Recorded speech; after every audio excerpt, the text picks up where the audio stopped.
Not long after Rosalie's 18th birthday, the time came for her to be formally introduced to society. She had now finished her education and was old enough to look for a husband. Mrs. Murray was clearly very excited about this fact and had decided to hold a ball for her daughter at Horton Lodge.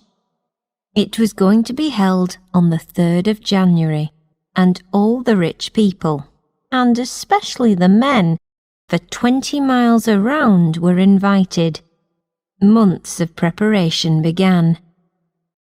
One evening, about a month before the ball, I was sitting reading a long letter from my sister Mary.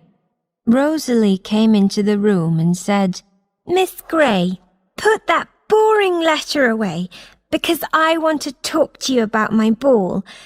I don't want you to go home over Christmas. You must stay here and help me plan." "But I'm afraid I can't stay," I replied. "I very much miss my family, and this letter that you call boring tells me that my sister is going to get married. I want to be at home with her to help her prepare." "Oh!" cried Rosalie. "Who is she going to marry?" "Mr. Richardson, a vicar who lives just a few miles away," I explained. "Is he rich?" she wanted to know. "No, not really," I said. "Is he handsome?" she asked. "Not really," I told her. "Then what sort of a house does he own?" "A quiet little vicarage," I said, "with a small old-fashioned garden and—" "Oh, stop! I don't want to hear any more," she cried. "How on earth can she live there?" "I expect that she'll not only manage to live there, but will be very happy," I told her. "You did not ask me if he is a good, kind or wise man." I could have answered yes to all those things. From this conversation alone, it was clear to see what Rosalie considered important, and the type of man she wished to marry.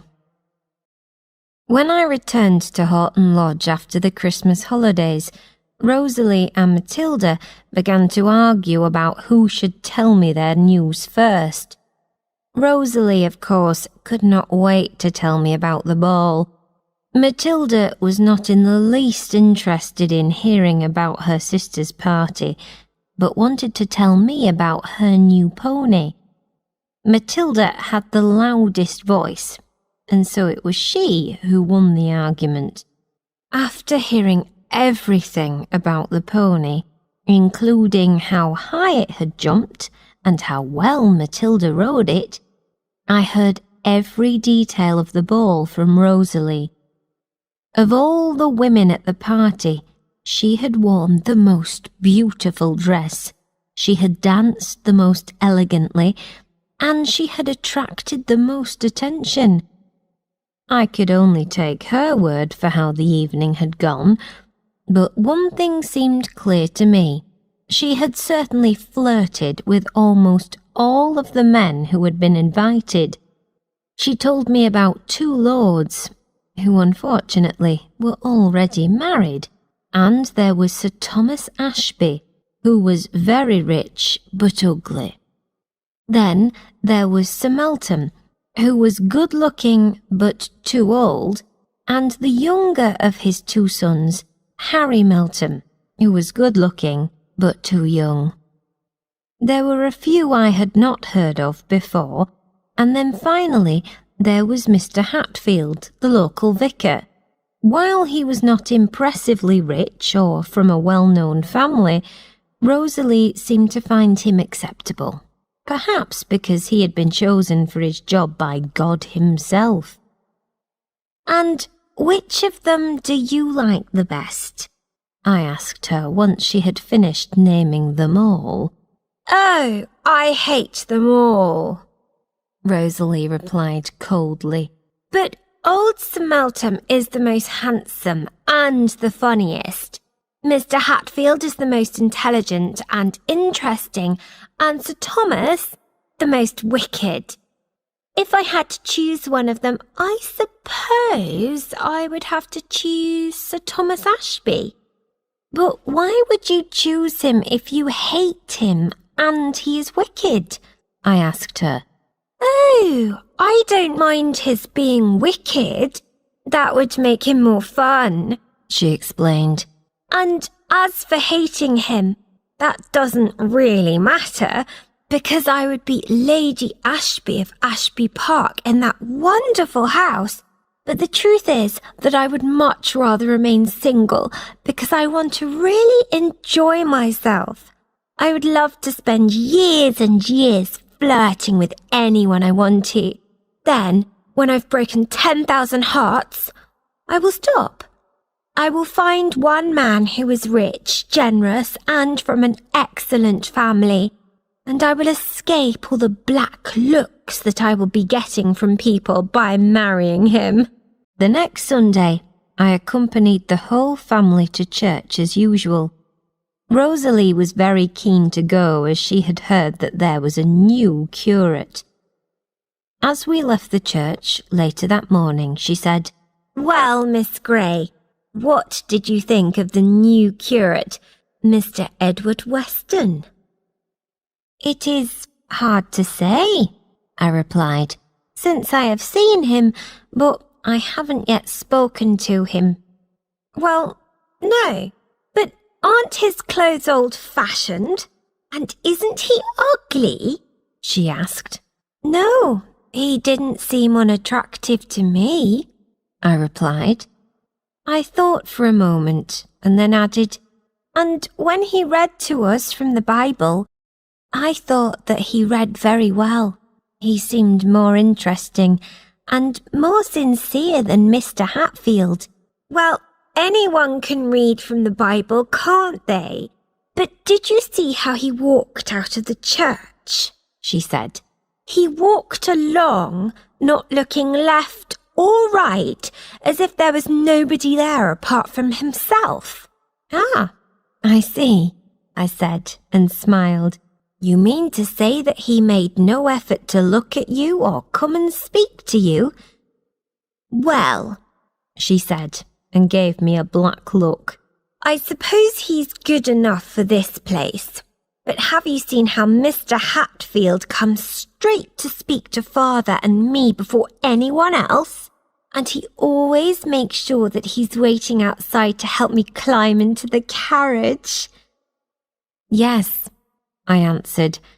Then I silently thought that it was not good that the vicar had ignored everyone else in the church to go to speak to the Murray family so quickly. I was also offended that he had helped the ladies to get into the carriage and then had closed the door and walked away. He had left me to open the door again and climb up by myself. The following Sunday we went to church as usual. This time we heard Mr. Weston preach the sermon. I thought that his sermon was well written, and he preached it in a warm and simple way. I was pleased that it was the opposite of Mr. Hatfield's sermons, which were usually boring and full of self-importance. When we left the church this time, it was young Harry Melton who quickly came to talk to the girls and to help them get into the carriage.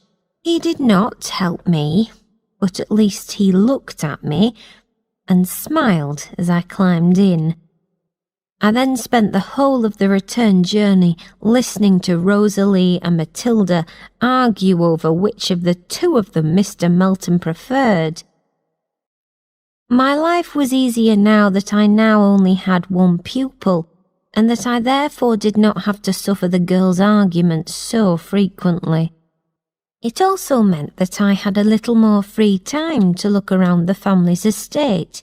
On several occasions I had gone with my pupils to visit the poor workers who lived in the estate cottages. We had taken them food, medicines, and a little money. I had become friendly with one or two of the cottagers, and now I started to visit them on my own. On one bright day near the end of February, I went to one of the cottages to see Nancy Brown, a widow, a woman whose husband had died, who had been ill and could not see very well. She loved books, and so I went to read to her. The cottage was small and dark, but Nancy had a small fire burning, and she kept the place as clean and as tidy as she could. When I had finished reading to her, she spoke to me. "Miss Gray, what do you think of Mr. Weston, the new curate?" "I don't know," I replied, a little surprised by the suddenness of the question. "I think he preaches very well." "Yes, he does. And he talks well too," she added. "Oh, does he? I haven't had a chance to speak to him yet," I explained. "He's such a patient, thoughtful and generous man," she said, smiling. "He comes to see me a lot more than Mr. Hatfield used to. Mr. Hatfield just used to come to tell me that I had to go to church. Once when he came, he kicked my cat. But Mr. Weston, he reads to me and sits and listens to my troubles and talks to me with kind words. And he even lets my cat sit on him."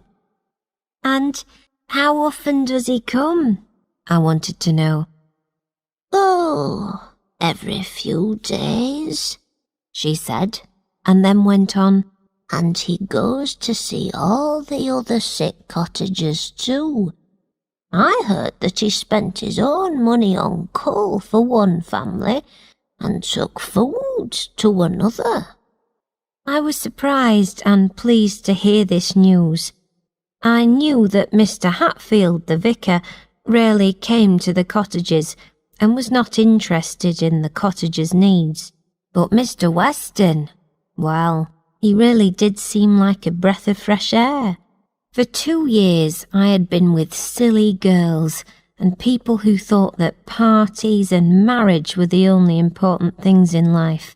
At last someone had arrived in the village who would rather spend his money on helping others than on buying the latest fashions. I very much hoped that I would soon be able to talk to him myself. When we were in church the following Sunday, I looked at Mr. Weston in a different light. He was quite a short man, with brown hair and a square face. He was not handsome, but he was not, in my opinion, ugly either. When I had first heard him preach, I thought that he was intelligent and sensible, but also quite serious. Now I knew that he was also truly generous, gentle and caring, and this made him seem more attractive to me as a result. I started to look forward to seeing him every Sunday at church. A few weeks later, I went to see Nancy again. I stayed with her a little longer than usual because her cat had been missing for a couple of days. I tried to tell her that the cat would surely return and that it was probably just out hunting, but Nancy was sad and worried. However, just as I was about to leave, there was a knock at the door. The door then opened, and in walked Mr. Weston, who was smiling and carrying Nancy's cat. "Here you are, Nancy," he said warmly and gave the cat to her. "I told you I would find him."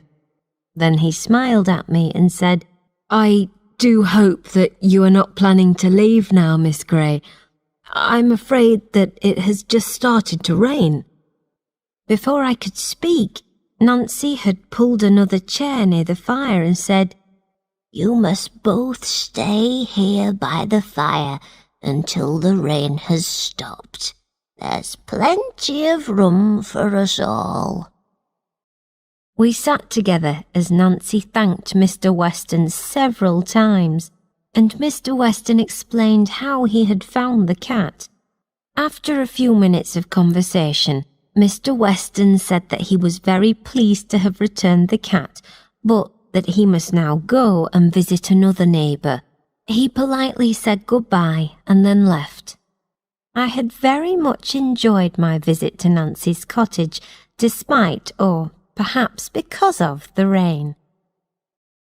Rosalie was now so keen to flirt with as many men as possible that she usually went to church twice on a Sunday. Happily for me, I was always expected to accompany her.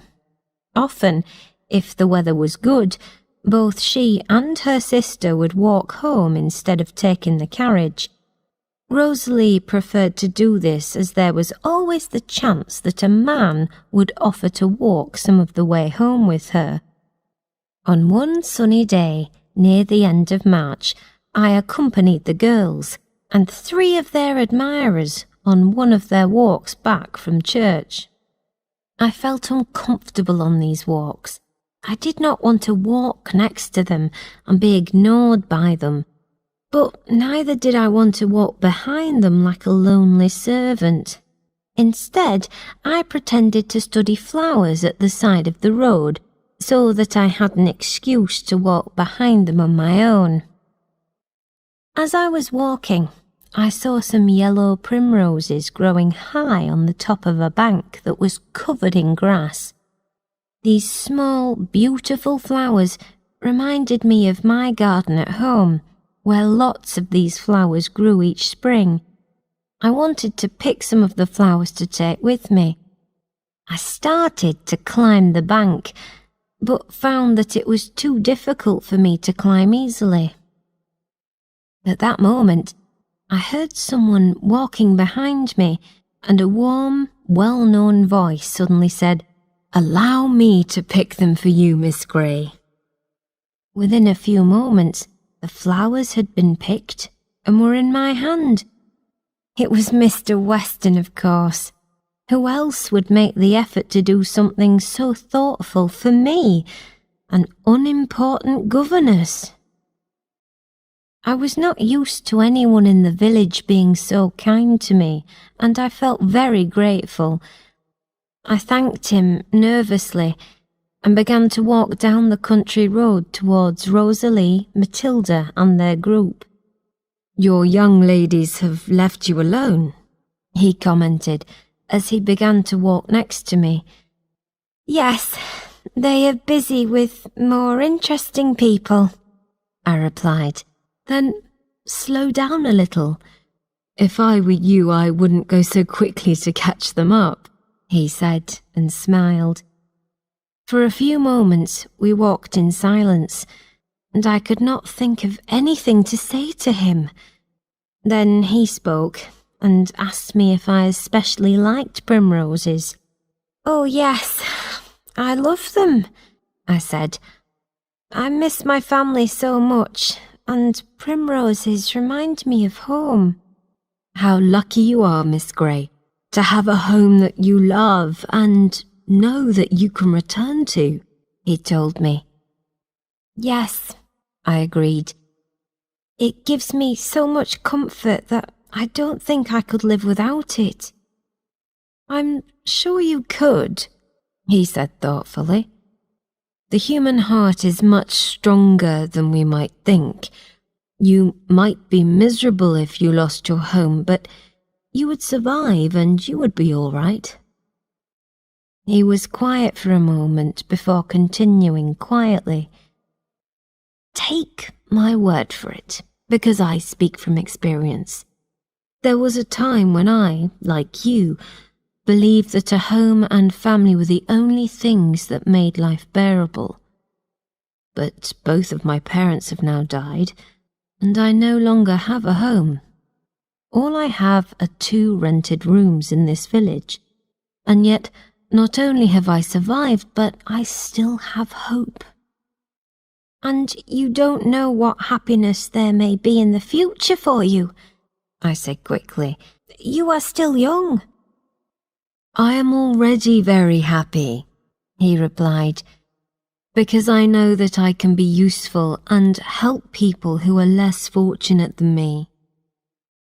When the walk was finished, I could not stop thinking about Mr. Weston. He seemed such a sensitive, caring, thoughtful man. I felt very sorry for him because he had no mother, no father, and no real home. Perhaps this was the reason why he often looked so serious. But I also thought that, over the months, he would surely make friends in the village. If he wanted to, he could make a home for himself, and in time he might meet a woman, someone as honest and as good as him, who he could marry and share his new home with. What a happy life they could lead together, and how lucky that woman would be. I put the primroses in some water in my room and looked at them every day. When they finally began to die, I took one of them and placed it between the pages of a large book so that it would dry. I still have that dried flower today, and I plan to keep it forever.